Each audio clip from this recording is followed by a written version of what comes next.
मुकेश जी, आपने ठीक बात कही। कल आपको याद होगा कि जब प्रधानमंत्री ने अपना संबोधन किया, तो उन्होंने कहा कि लगता है हमारी तपस्या में कोई कमी हो गई। लेकिन उस बयान के बाद से मीडिया का एक बड़ा वर्ग जो है हम देख रहे हैं, जिस तरह से विलाप कर रहा है, उससे तो देख के ऐसा लगता है कि जैसे तपस्या भंग हो गई है, वो कमी नहीं रह गई है। वो तपस्या ही उनकी साल भर की भंग हो गई। अभी तक वो साल भर से जो बात कर रहे थे, वो गवर्नमेंट के पब्लिक रिलेशन डिया डिपार्टमेंट या पीआईबी को भी मात करने वाली भूमिका में थे। अब सवाल ये है कि वो ऐसा विलाप कर क्यों रहे हैं? विलाप इसलिए कर रहे हैं कि सरकार को तो चुनाव में जाना है। सरकार तो चुनाव जीतेगी, हारेगी या सरकार को जब क्या फ़ायदा, नफ़ा, नुकसान होगा, वो राजनेता उनको जो है वो उनको पता लग जाएगा।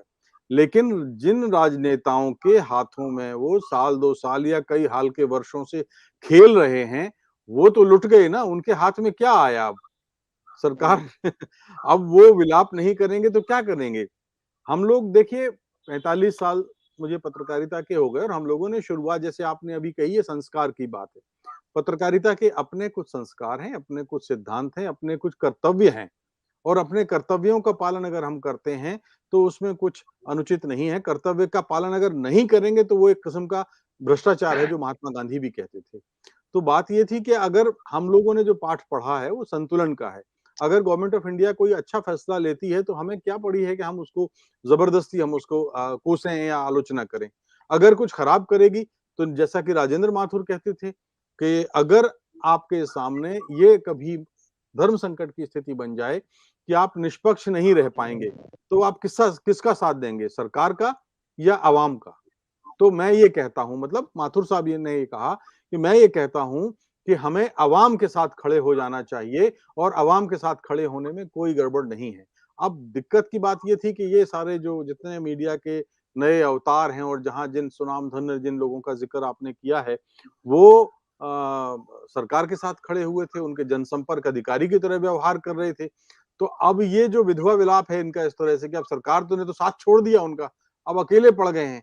तो साल भर तक जिस तरह से तर्कों और कुतर्कों के जरिए वो मीडिया में अब कृषि कानूनों के पक्ष में बात रख रहे थे, वो बड़ी अजीब सी बात थी। अब देखिए कल जब ये हुआ तो मीडिया के ही एक वर्ग से बहुत ही जिम्मेदार पत्रकार हैं, उन्होंने मुझे एक व्हाट्सएप मैसेज भेजा और व्हाट्सएप मैसेज में कल लिखा हुआ था कि लगता है मोदी जी इन कांग्रेसियों को पागल बना के छोड़ेंगे।